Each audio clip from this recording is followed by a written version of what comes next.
La politique de réforme consiste à expulser tous les immigrés illégaux du Royaume-Uni dans les 5 ans. Donc, cela voudrait dire, ce sont de vraies personnes. Ce serait quelqu'un comme vous. Si vous êtes dans ce pays illégalement, vous serez expulsé vers le pays d'où vous venez. Pour faire simple, si vous élisez un conseil municipal Reform ou un député Reform, nous vous garantissons qu'il n'y aura pas de centre de rétention pour migrants près de chez vous. Cependant, si vous votez pour les Verts, vous en aurez probablement un. Ainsi, chacun obtient ce qu'il a voté. Rappelez-vous à quel point c'était insensé lorsque des hommes qui étaient entrés illégalement dans le pays ont eu une tribune nationale sur la chaîne publique. Rappelez-vous, financée par vous, pour vous faire la leçon sur les mérites d'avoir une frontière sécurisée. La BBC joue encore un sale jeu. Si vous voulez une preuve que les médias traditionnels agissent contre un pays, la BBC en est l'exemple parfait, car beaucoup d'entre nous se sont demandé comment le Royaume-Uni avait pu tomber aussi bas. Eh bien, si vous entendez cette histoire à venir, vous pourriez commencer à comprendre que lorsqu'un média se présente comme la voix dominante, le porte-parole du gouvernement, etc., mais qu'il impose des idéologies dangereuses au peuple anglais.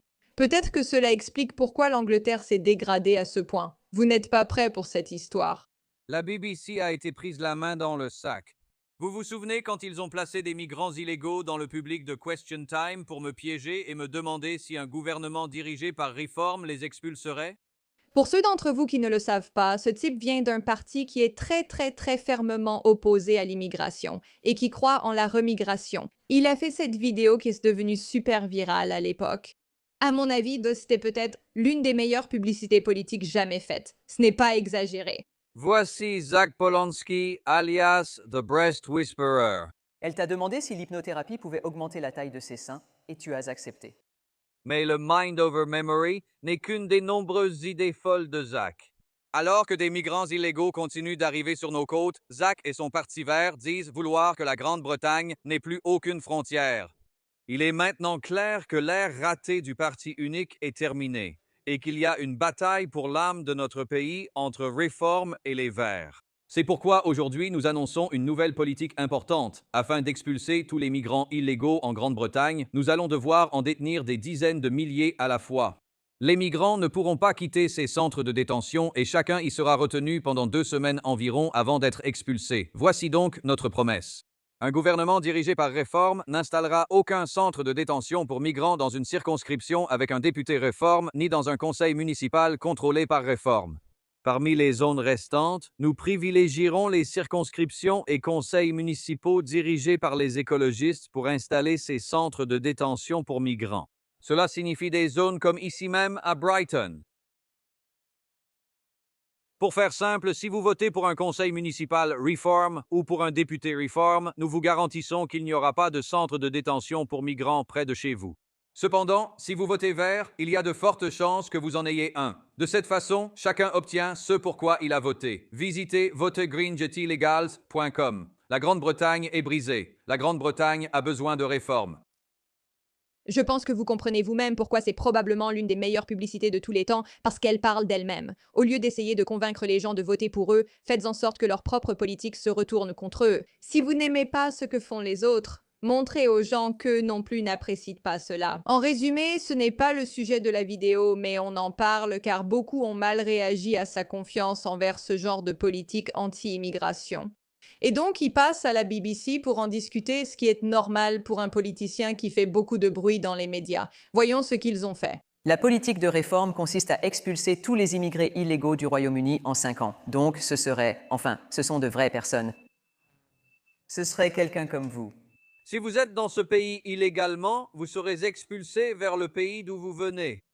Puis-je juste dire que le fait qu'ils utilisent cet homme, qui vient clairement d'un milieu migrant, fait partie du génie, parce qu'ils essaient de montrer clairement qu'ils ne cherchent pas à expulser quelqu'un qui n'est pas manifestement blanc et britannique. Nous cherchons à expulser toute personne qui est ici illégalement. Il y a une grande différence. Si vous êtes venu légalement, alors tant mieux. Bravo à vous. Non seulement ces migrants illégaux ont été placés dans le public, mais une association pro-frontières ouverte les a littéralement coachés sur ce qu'ils devaient dire. C'est ce qu'affirme le Télégraphe dans des rapports stupéfiants publiés aujourd'hui. Et le directeur général de cette association caritative en faveur des frontières ouvertes se trouvait également dans le public de ce Question Time et a, bien sûr, été soi-disant sélectionné au hasard par Fiona Bruce pour poser une autre question, lors de laquelle le peuple britannique s'est fait sermonner. Rappelez-vous à quel point c'était insensé lorsque des hommes qui étaient entrés illégalement dans le pays se sont vus offrir une tribune nationale sur la chaîne publique, rappelez-vous, financée par vous, pour vous faire la leçon sur les mérites d'avoir une frontière sécurisée. Et en fait, l'un d'eux, et j'avais vraiment du mal à y croire, a commencé à lire depuis son téléphone,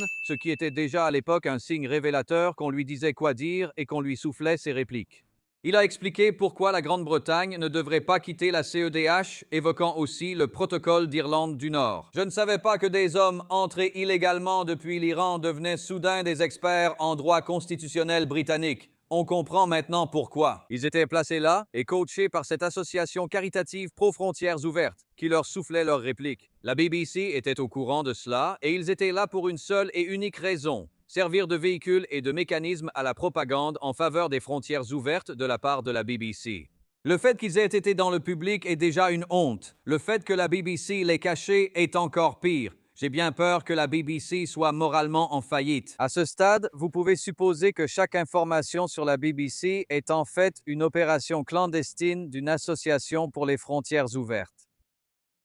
Je veux dire, c'est quand même fou de penser qu'il existe une entreprise médiatique financée par l'État qui travaille évidemment dans l'intérêt de l'État, non? Ils veulent faire croire que l'immigration est idéale, tout en tolérant les personnes en situation irrégulière. Peux-tu imaginer être à la Maison-Blanche et qu'une personne entrée illégalement depuis le Mexique s'y trouve lors d'un événement? Ce serait fou. Il serait arrêté, car c'est la procédure pour les personnes en situation irrégulière ici. Mais au lieu de cela, ils s'en servent pour promouvoir leur idéologie et leur propagande. C'était l'une des choses les plus folles et scandaleuses que j'ai vues. Et aujourd'hui, nous avons appris, Michel, que ce qui était évident à l'époque, c'est que ces personnes, premièrement, avaient été placées dans l'émission de la BBC, mais deuxièmement, qu'elles étaient en fait coachées et même qu'on leur soufflait leurs répliques. Je veux dire, même dans ce clip, on pouvait voir qu'il lisait sur son téléphone. Et c'était un homme qui, apparemment, venait d'arriver d'Iran il y a très peu de temps.